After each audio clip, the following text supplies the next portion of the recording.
Bem, pessoal, agora a gente vai falar um pouquinho sobre os antidepressivos do tipo Prozac. Prozac, na verdade, é o nome da marca que produz o cloridrato de fluoxetina. Acabou, né, ficou conhecido popularmente como Prozac, mas outras marcas também fabricam esse tipo de fármaco, tá? Bom, ele é um fármaco muito utilizado no tratamento de depressão e também de outros transtornos, como ansiedade e transtorno de personalidade. Tem outros também que a gente vai ver mais pra frente, tá bom?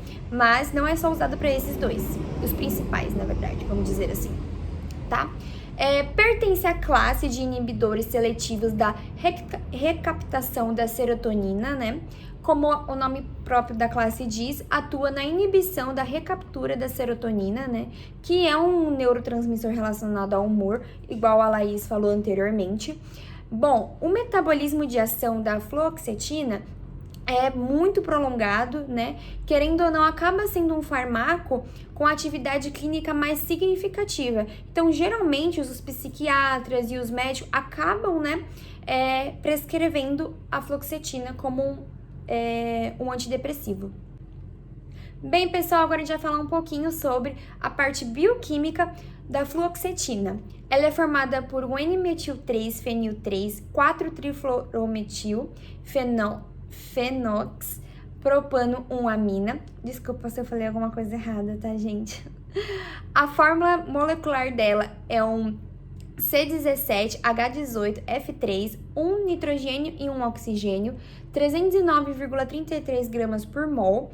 E em condições ambientais, ela é uma substância cristalina e coloração aproximadamente branca, tá?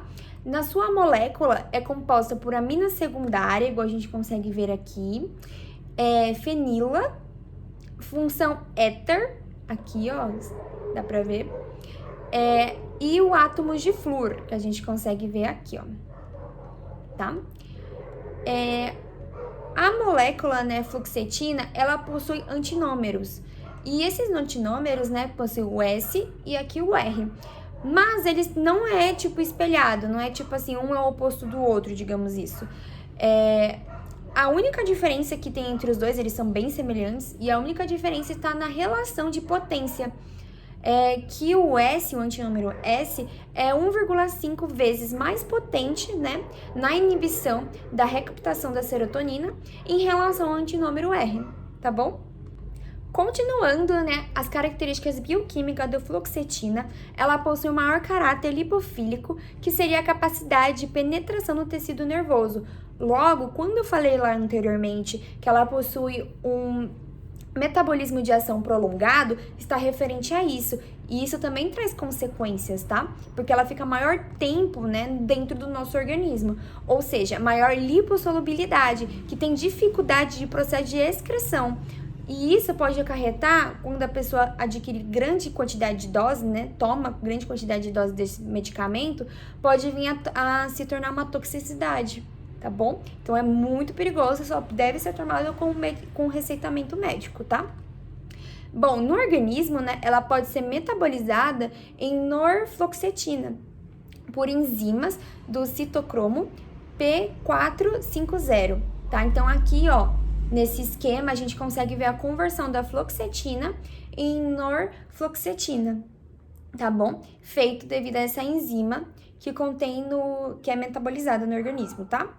A fluoxetina, ela também é um inibidor da serotonina com atividade semelhante com a fluoxetina, diferenciando em relação ao tempo, né? Igual eu falei, a fluoxetina tem aquelas características, né, de caráter lipofílico e lipossolubilidade muito grande. Então, o metabolismo de ação dela é muito mais prolongado do que a norfloxetina, tá? Bom, aqui, ó, o tempo de vida longo varia de 1 a 4 dias da fluoxetina.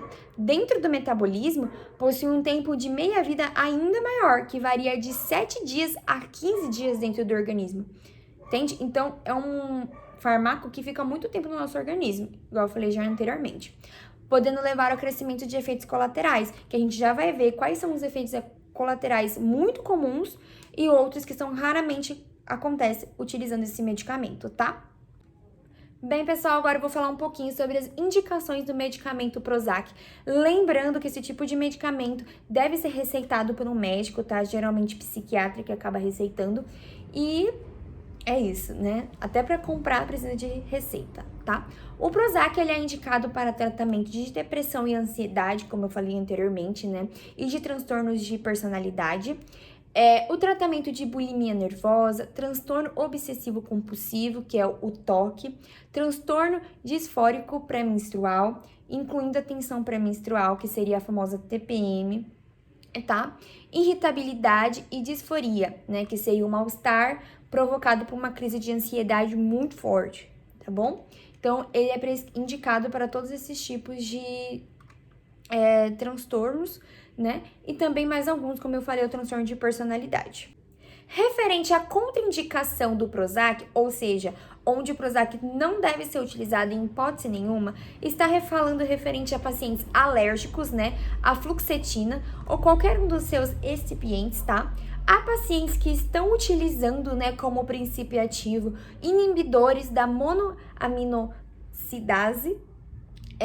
Essa monoaminocidase é uma enzima, tá? Um princípio ativo que contém alguns medicamentos, né? Como, por exemplo, Parnat e Auroxi.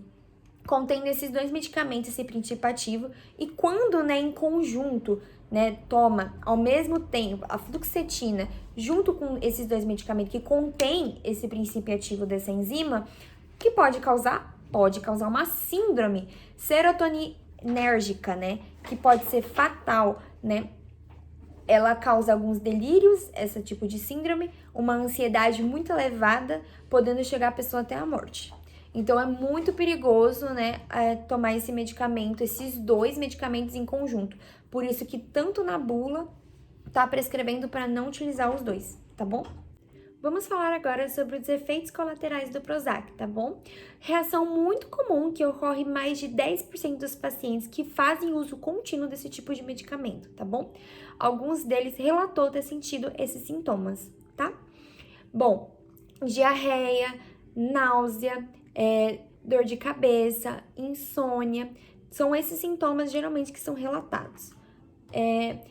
Referente, né, a reações raras, né, ao uso do Prozac, ocorre entre 0,01% e 0,1% dos pacientes que utilizam esse tipo de medicamento, né, ocorre a reação anafilática, que seria a reação alérgica, né, grave, generalizada, e fica com essa aparência, né, igual aqui no desenho esquemático está mostrando, convulsão, né, contração involuntária e intensa desses músculos que pode vir a ocorrer, e angioderma, que seria coceira, seguida de inchaço, em uma região igual tá mostrando aqui, como se fosse aqui esse desenho esquemático, numa regiões mais profundas da pele, tá?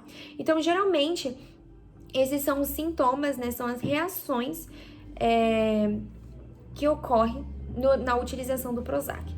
Tem alguns sintomas, né, que é referente à descontinuação, tá, do medicamento. Isso ocorre muitas vezes devido ao interrompimento desse medicamento, né, você tá utilizando de uso contínuo, do nada você para de tomar ele. Igual eu falei, ele tem um metabolismo de ação prolongado, então, querendo ou não, um comprimido, se você deixar de tomar, não vai fazer aquela falta pro seu organismo, mas se você deixar isso, né, parar de tomar assim, abruptamente, né, sem aconselhamento médico nenhum, e acaba ocorrendo alguns sintomas, como tontura, alterações do sono, distúrbios sensoriais, né? Até pode causar paralisia, dormência, tá? Ou pode causar, ao contrário do alteração do sono, pode vir causar uma agitação excessiva, tá bom? E é isso, gente. Lembrando que qualquer outro medicamento que você for utilizar tem que ser de prescrição médica, tá? Sempre consulte o seu médico, tá bom? Para poder fazer o uso contínuo de qualquer outro tipo de medicamento.